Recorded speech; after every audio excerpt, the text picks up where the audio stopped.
Welcome back to the shop. This is the Onefinity table build. Well, my Onefinity table build.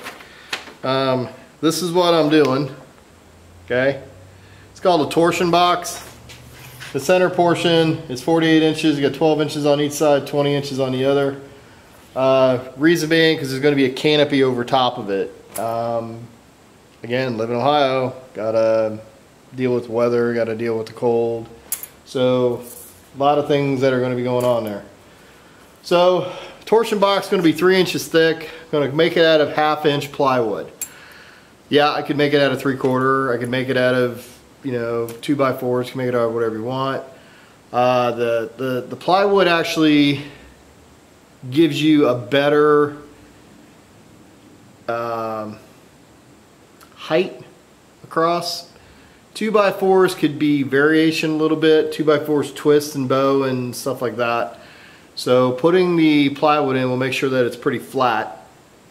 And 1/2 inch plywood on top. Everything's going to get glued together. It's going to get pin nailed in. It's not birch. It's just basic sheathing. We'll see how it works.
Now that the rain stopped, so we're in here for a couple days, and in the barn it gets really loud, as you can tell. I had to turn down the volume.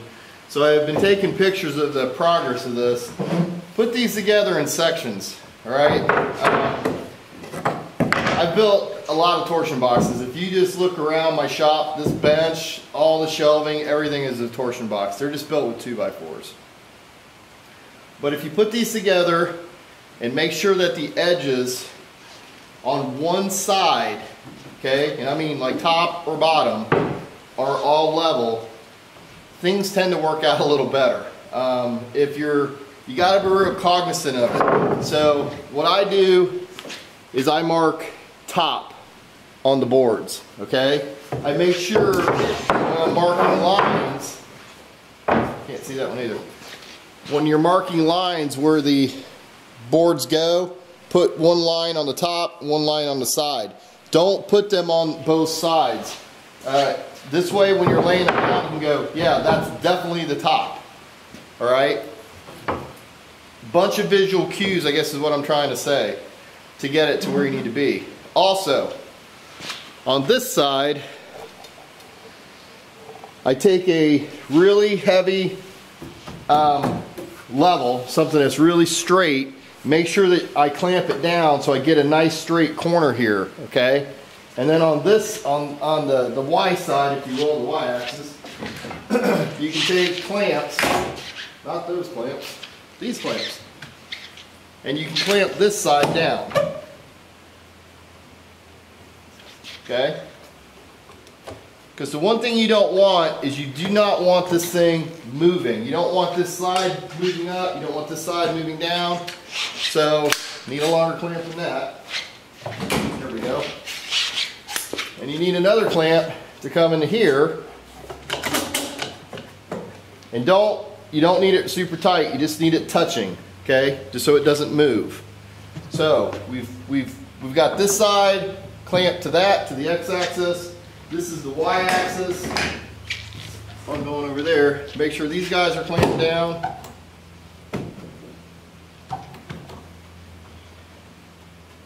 And this is primarily during assembly of the big pieces. But once you get this thing clamped together, start to glue these up. I usually put the glue in, hold an edge up where I need it, and I put a pin nail in. And then you can get these from Rockler, these guys right here, okay? I'm just gonna keep the camera at that. You can get these from Rockler, and you can set these in the side like this to make sure that this is 90 degrees to this, to the side. The spline is 90 degrees to the slide.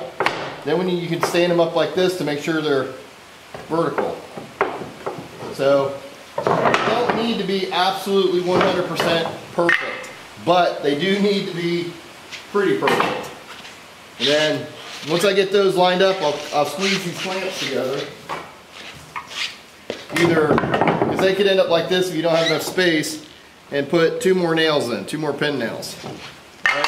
Now, the pin nails are not doing anything except holding the boards where you want them to be until the glue holds, cures. Once that glue's cured, it's not going anywhere. So it's starting to rain again, so I'm gonna quiet down.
you need clamps. How many? You'll never know until you start it. So don't think you can do this with just like 2 clamps. I guarantee you will not be able to. If you need this to be sandwiched pretty tight, but you know, sometimes you need 15 clamps, sometimes you need 5. But initially, just try to get the boards level and spaced out pretty good.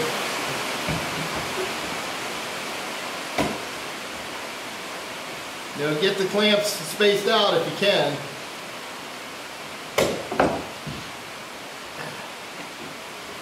I don't know if you can see this or not, but I'm torquing the one on that side up to get this level down here, and I'll get this tight. And then we'll start pulling. We'll start pushing that side back down if we need to. Now, I'm not a big fan of clamps like this because your hand tends to spin on these. I'm more a fan of the cranks, but I don't have any cranks out here. And this glue's going to set up. So, and the ones I do have are 8 feet long. So they're not really going to help me too much.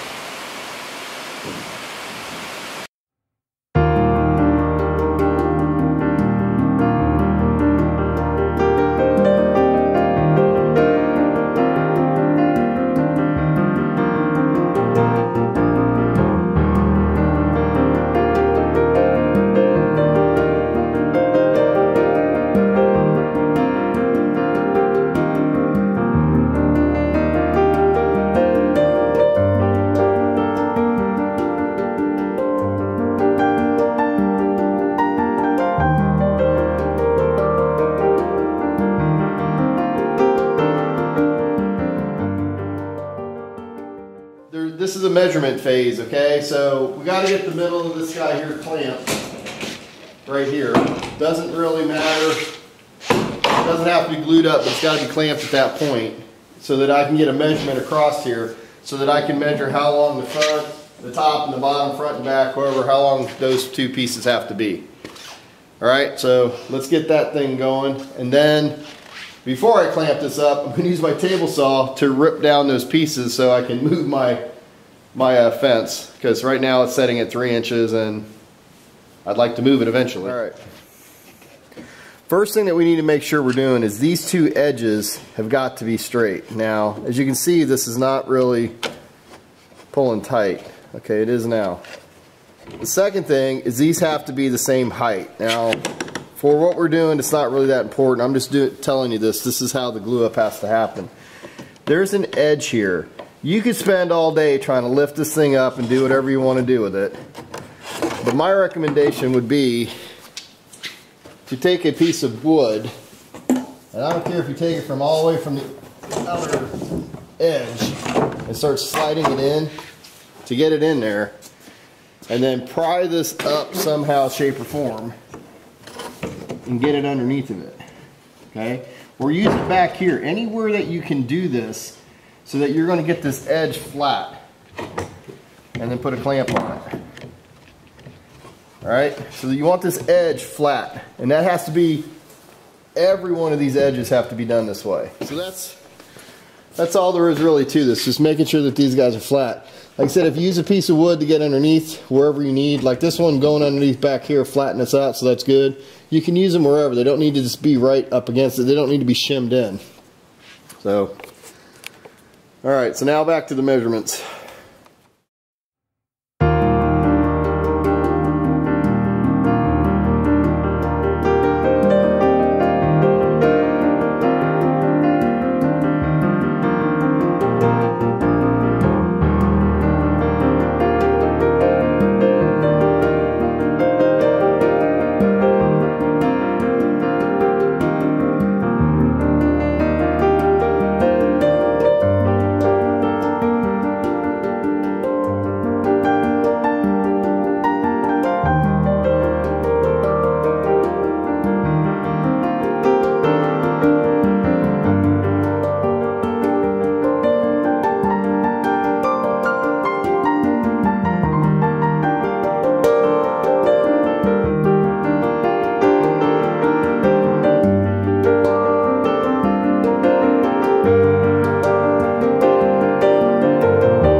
thing most people don't do is they do not mark their webbing.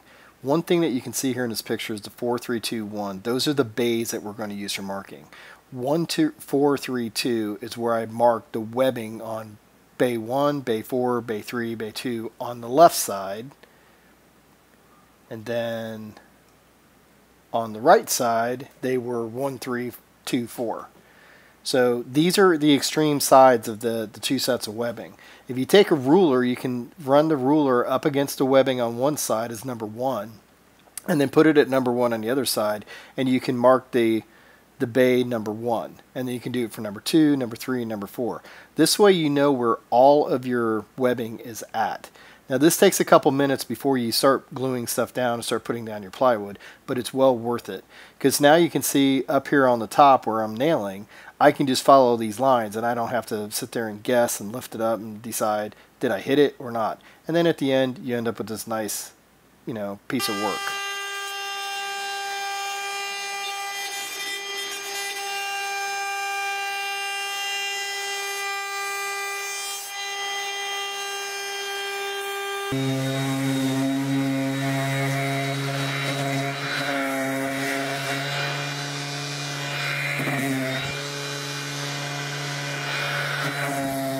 Torsion box is all glued up. If you liked the video, please click like. Please subscribe to the channel. Next video to come in the series, we'll be building the structure that this sets on. Have a good day.